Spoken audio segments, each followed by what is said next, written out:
Handa ba kayong pasakop sa inyong asawa? Pasasakop ka sa lahat ng bagay. Halimbawa, ayaw ng asawa mong nakaburlis ka, huwag ka magbuburlis. Ayaw ng mister mong kulay matingkad ng damit, huwag kang magsusuot matingkad. Halimbawa, ayaw ng mister mo nangangapit bahay ka, daldal dito, daldal doon, para kang reporter. Talaga meron ng babaeng gano'n, walang tigil ang bibig. Kaya sabi, mag-aral tumahimik na may buong pagkapasakop. Paano pagpapasakop? Pasasakop ka sa iyong asawa. Kaya ho sa iglesyang nasa Biblia, bawal ang under eh. Disaya. Bawal mang under. Yung under disayang lalaki, walang kaligtasan yon. Impyerno pupuntahan nun. Kasi binabaliktad mo yung kapangyarihan ng Diyos eh. Sabi ng Diyos, ang babae sa ilalim ng puder ng lalaki. Tingnan ninyo si Eva, bakit siya kumain ng bawal? Kasi wala si Adan eh. Hindi man lang siya nagtanong muna kay Adan eh. Ang ginawa, kumain na. Nagsariling kalooban na si Eva. Hindi na nagkonsulta sa asawa. Alam niyo, ang isang mabuting pamilya, ang babae, pasasakop, bibili ka ng rep. Eh, alam mo namang ang mister mo naghahanap buhay. Dear, kasi yung mga bata eh, sana may baon lagi. Gusto ko sana bumili tayo ng rep. Magkano ba ikahulog isang buwan? Eh, nagtanong ako, ang hulog 1,000 eh.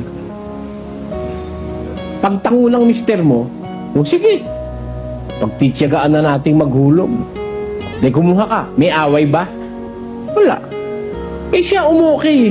Eh siya presidente. Pag okay na presidente, okay na sa vice president. Di ba? Sino ba presidente? 5:23. Sapagkat ang lalaki ay pangulo ng kanyang asawa. Ayun. Ang lalaki, pangulo ng asawa.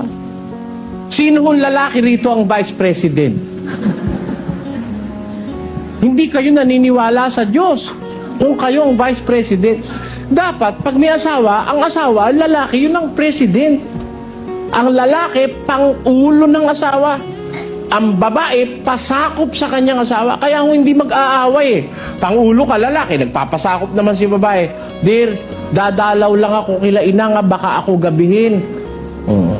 Pagtango niya, sige, kamusta na lang kay inang? Pag ginabi ka, magagalit ba?